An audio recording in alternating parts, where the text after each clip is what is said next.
Reklamo sa Pilipinas at ilan din sa Canada laban sa isang Pilipinong nagbebenta ng vacation packages. Matapos umano makuha ang tiwala at perang bayad ng mga Pilipino, ang mga pinangarap na bakasyon di naman natuloy. Total po lahat is 9,600 ang naibigay ko kay Jack.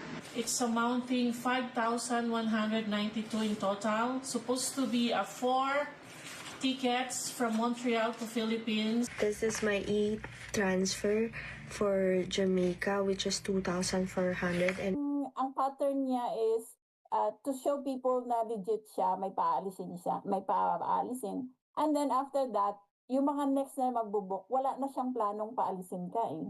Nag-book po ako sa kanya ng Palawan and Boracay package na walang nangyari ni isa. Mga pangalan ng higit 60 katao ang nasa listahang ito mula Alberta, British Columbia, Ontario, Quebec at Saskatchewan. Inirereklamo ang nagngangalang Jamaica Salvador Lacaba mula Calgary. Taong nakilala nila online pero di pa nakikita. Tanging kopya ng pasong driver's license lamang ang ibinigay sa kanila. Hiling nila maibalik ang perang ibinayad sa mga bakasyong di naman daw natuloy. For a week, I lost a lot of weight kasi hindi ako nakakain. Nakiusap ang nagrereklamong ito na itago ang kanyang pagkakakilanlan. Ang binok na biyahe papunta sa Vancouver noong katapusan ng Hunyo para sana doon mag-Canada Day. Di natuloy. So ang sabi niya, within 24 to 72 hours, ibibigay yung confirmation. So lumampas na yung 72 hours. So every day I follow up kasi yung mga friends ko nagbayad for $340 for 5 days and 4 nights. It's really a good deal, right? With Holiday Inn and airfare sa Vancouver. So sino namang hindi maiengganyo? We're all prepared. Lahat ng luggages namin, 11 of us, are ready to travel. Nag-text siya, sabi niya ganyan, ate, cancel na ang flight niyo to Vancouver. Sabi ko, Jack, wag naman ganun. Sabi ko, wag ganun, Jack. Nag-book ako ng Punta Cana and you won't believe it, ang price niya is only $630 per person. $630 which is normally is like 2,600 or 3,000.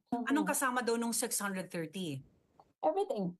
It's like normal, like flight, hotel, all-inclusive hotel, which is food included. And it's a high-end hotel, means luxury hotel. Kay Lacaba binili ni Estopacia ang bakasyon sa Punta Cana, Mexico noong Hunyo. Natuloy daw silang 6 na magkakaibigan. Kaya naman nasundan pa ito ng booking sa isang cruise nito sanang Agosto patungong Greece. Pati yung cruise, sabi niya mura lang. Ito, hindi ka maniwala, very impossible kasi nag-cruise kami dati like one person is 2,000. Sa kanya, sabi niya 600 lang. Flight included and the cruise. So nag-book ako 13 people. You paid, Sylvia? But I paid, yes, I paid.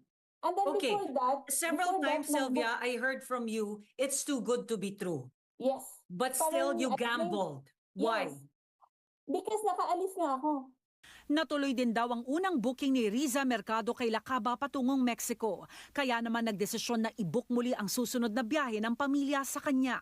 Decide po ako ng mag-book again for flight namin ng June na family of 7 with my 4 kids, my husband and my mom.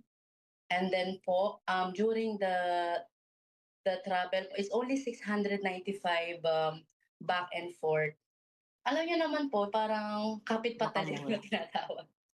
So alam niyo po, as of 8 years na po ako hindi nakakauwi ng Pilipinas kasi it's really hard for me to buy all the expensive tickets kasi to go back home, it's really expensive. Nagka-problema po nung pabalik kami. Dahil pinakita niya sa mga taon na nakaalis kami, maraming magbubuk. Ginagastusan niya yung una to get the trust ng people. And then doon ka niya dadalihin sa next na mga booking. Higit $300,000 o higit 13 milyong piso ang isinisigaw na refund ng mga nagrereklamo laban kay Lacaba. 5 buwan na walang problema sa pagbabayad si Lacaba sa travel agency na ito sa Pilipinas na pag-aari ni Rachel Ina Rodelas. Si Rodelas ang nagbubuk ng bakasyon ng ilan sa mga naging kliyente ni Lakaba. Pero aniya, ang huling transaksyon kay Lakaba noong Hulyo, pumalya. Chinat ko na yung mga binuko. Sabi ko, nabayaran na po ba kayo ni Ms. Lakaba? Tapos yun, confirm ko na nagbayad na po pala sila kay Lakaba. And then, meron din po pala sila, may utang din po pala si Lakaba sa kanila.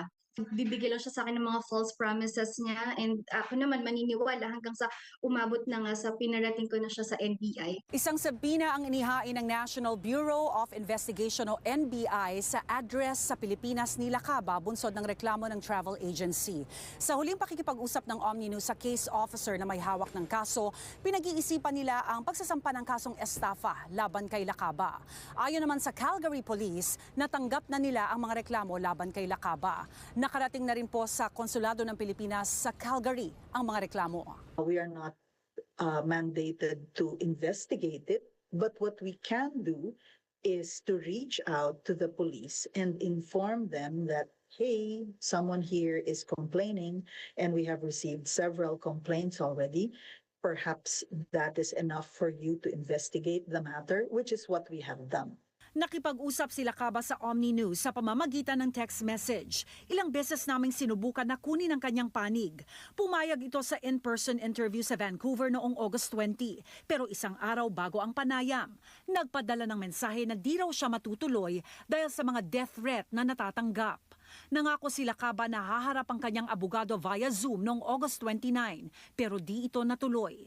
September 4 ng gabi, nagpadala ng text message si Lakaba. Magbibigay daw siya ng pahayag sa Lunes, September 8. Stress or anxiety, I just surrendered everything to God. Bahala na po ang Lord. Yeah. Instead of enjoying your vacation, you ruined the vacation of people. Rhea Santos, Omninews, Vancouver. I heard a rumor through the grapevine so bold. Lawrence Lim got a million stories untold. From green jokes, conspiracies, and edits with flair. You gotta follow him, baby, if you dare.